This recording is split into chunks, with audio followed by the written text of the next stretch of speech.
hospitales eran básicamente instituciones para ir a morirse, ¿ya? No para ir a sanarse.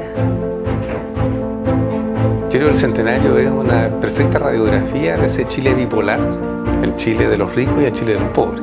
La imagen que nosotros nos formamos en el año 50 es que este país no tenía destino y que no iba a poder salir nunca del círculo vicioso de la miseria y de la pobreza. Chile tuvo, como sabemos, la tasa de mortalidad infantil más alta del mundo por décadas, fines del siglo XIX, comienzo del XX.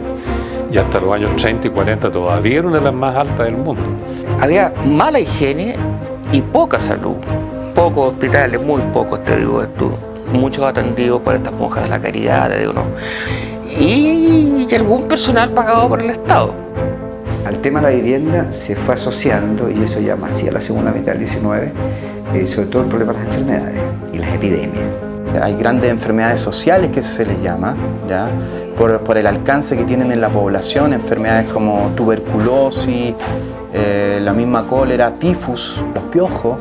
Porque nosotros queremos liberar a las personas del dominio del complejo médico industrial, que lo que ofrece son píldoras y procedimientos. ¿Por qué? Porque esas se venden.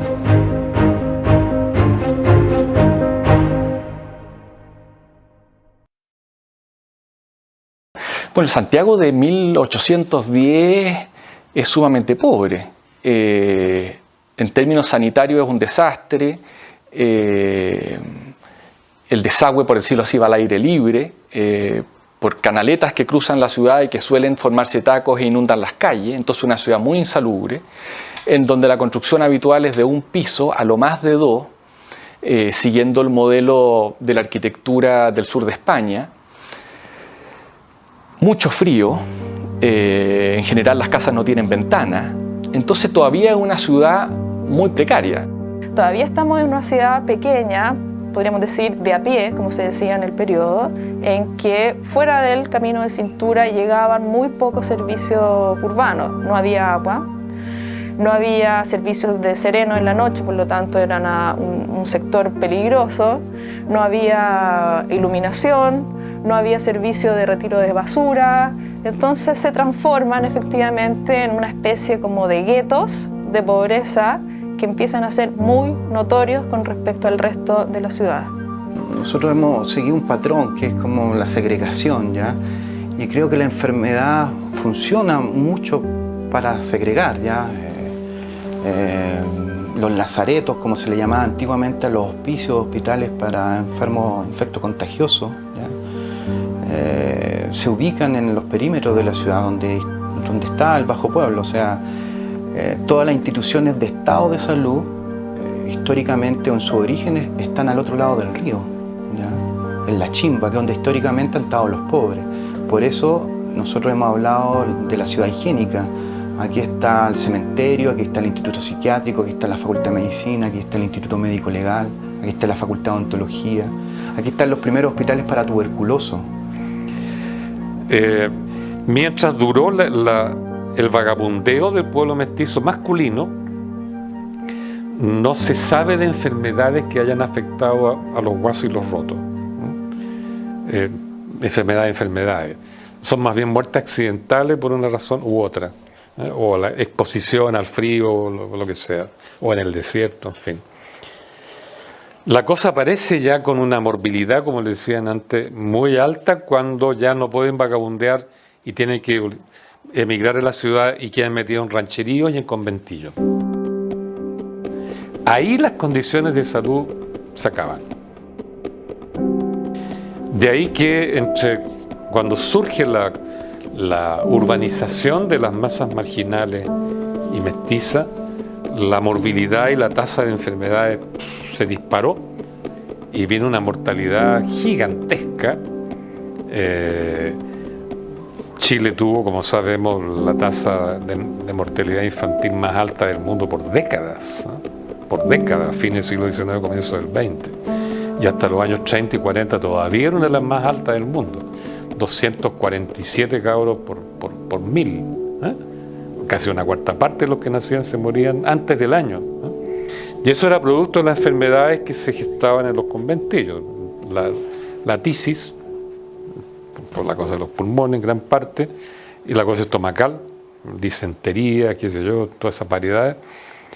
Por eso que la población de Chile en ese periodo de los 80, 90, como hasta 1915, se estancó y en un par de años incluso decreció.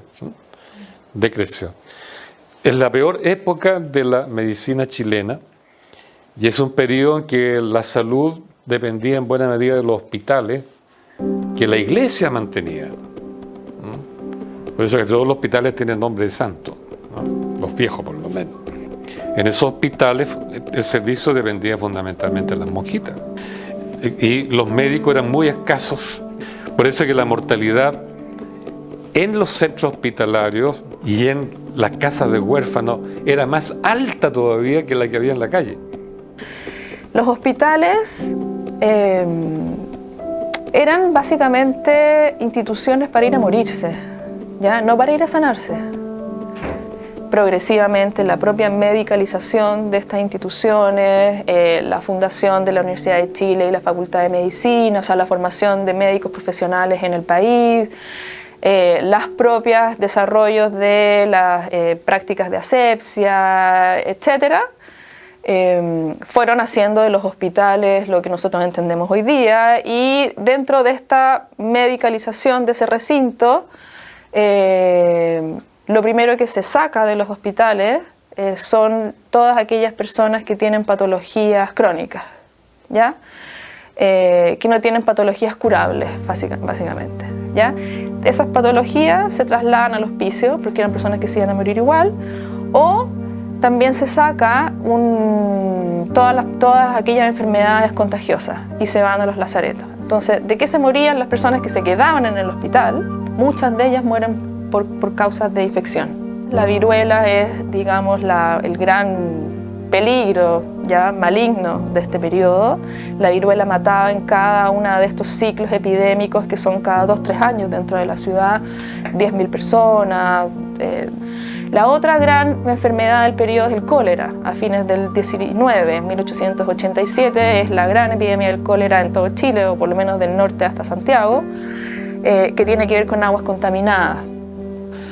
Y la institución a comienzos del siglo XIX, yo creo que ya hay dos grandes hospitales muy importantes en Santiago, en el sistema sanitario, que son el Hospital San Borja, que es el primer hospital de mujeres fundado a fines del siglo XVIII, y el otro es el San Juan de Dios. Ya el San Juan de Dios es creado por Toesca, el mismo que hizo La Moneda, y es un hospital que tiene toda una orientación ya clínica. Yo diría que es el primer hospital que tiene ya como un sentido clínico. Empieza a nacer lo que se llama la higiene pública. Entonces la medicina yo creo que solamente vino a desarrollarse en Chile, y bueno, hay estudios al respecto, después de los años 40, cuando se instaló el Sistema Nacional de Salud, que en gran parte, casi todo ello fue obra de Allende. Allende hizo una obra enorme como diputado y como senador, en ese sentido. Y yo creo que es el parlamentario que más contribuyó a que surgiera una legislación protectora de la maternidad, de las mujeres y de los niños. Entonces, todo el sistema de salud está pensado en función de las mujeres y los niños, en su origen. Entonces, cuando se está en un sistema nacional de salud, yo creo que las condiciones generales comienzan a mejorar. Pero también eso va acompañado de un periodo que hay más empleo asalariado, porque hay más industria, el periodo 38-73. Entonces, con más empleo, mejores condiciones de vida, la longevidad comienza a aumentar, y otra cosa muy significativa, el porcentaje de niños guachos comienza a bajar. En aquella época, en 1950, el que nacía en esa época tenía una expectativa promedio de 38 años. Chile era de los peores países de América Latina en cuanto a todos estos parámetros, si tú quieres, de salud o de educación o de ingreso. Chile estaba entre los países más afectados. Y tenía mucho que ver con las condiciones de crecimiento y desarrollo y nutritiva de la población. A mí me ha tocado dedicar la vida a este problema y me pareció ya al comienzo de las primeras investigaciones cuando fundamos el INTA que el problema radicaba específicamente a una edad bien concreta, los primeros años de vida. Y nos que llegamos a dar cuenta que si éramos capaces de nosotros de preservar ese daño que producía esa desnutrición crónica, este país iba a ser otro. Y le acertamos. Y le aceptamos porque fueron 8 años de investigación científica hasta llegar a demostrar que el principal problema estaba en el crecimiento y desarrollo de los primeros años de vida. También nos dimos cuenta que esta es la situación que el país había tenido ancestralmente, desde que nació como país independiente o aún antes, pero que no se había tomado conciencia de lo que esto significaba. Los médicos incluso decían, pero si aquí no se muere nadie de hambre, aquí se mueren de tos convulsiva, se mueren de shigellosis, se mueren de poliomielitis, se mueren de meningitis, pero nada de hambre. Es que no tenían concepto claro que una malnutrición, una desnutrición en los primeros periodos de vida afectaba directamente el sistema inmunológico.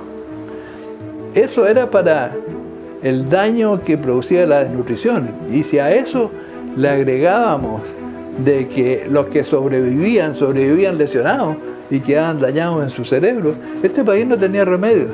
Como no lo tiene todavía América Latina, si no entiende el problema. Bueno, nosotros tenemos que ver algunas cosas que han ido sucediendo con el tiempo. En primer lugar, el intento de la dictadura por llevar todo el sistema de salud al área privada y dejar solamente un sistema subsidiado para los más pobres. En esas políticas públicas, además, durante la dictadura hubo un empeño de no invertir en el sector público, cosa de que este fuera cada vez más fácil de ser concesionado o vendido a los privados. O sea, francamente, el intento privatizador profundo que tuvo la dictadura fracasó por el tremendo peso sociológico de una historia exitosa del Servicio Nacional de Salud. En consecuencia, nuestro foco era cómo mejoramos la equidad en resultados, generando políticas públicas que enfrentaran los problemas de enfermedad, y cómo generamos equidad en acceso, generando garantías que permitan que cualquier persona tenga acceso al mismo nivel de cuidado. Y esto lo hicimos mediante 2 propuestas que se consolidaron y que pasaron a formar parte de las políticas de salud. Los Objetivos Nacionales de Salud al año 2010, que se formularon en el año 2000 y que la Comisión de Reforma de la Salud entregó al Ministerio de Salud para que se convirtiera en política pública, que así sucedió.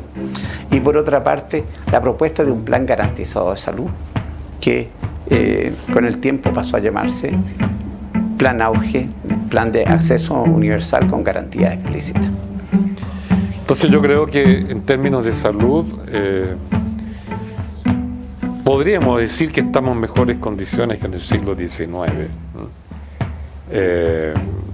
Menos contacto con la naturaleza, sin duda. Un rancho las mujeres eran muy sanas y muy vigorosas. Pero hemos perdido notoriamente en salud mental, yo creo. Y eso yo creo que es un problema que no se resuelve solo con médicos. Yo creo que la solución al problema mental tiene que ir por el lado de cambiar el sistema educativo y el sistema educacional, y todo el modelo neoliberal.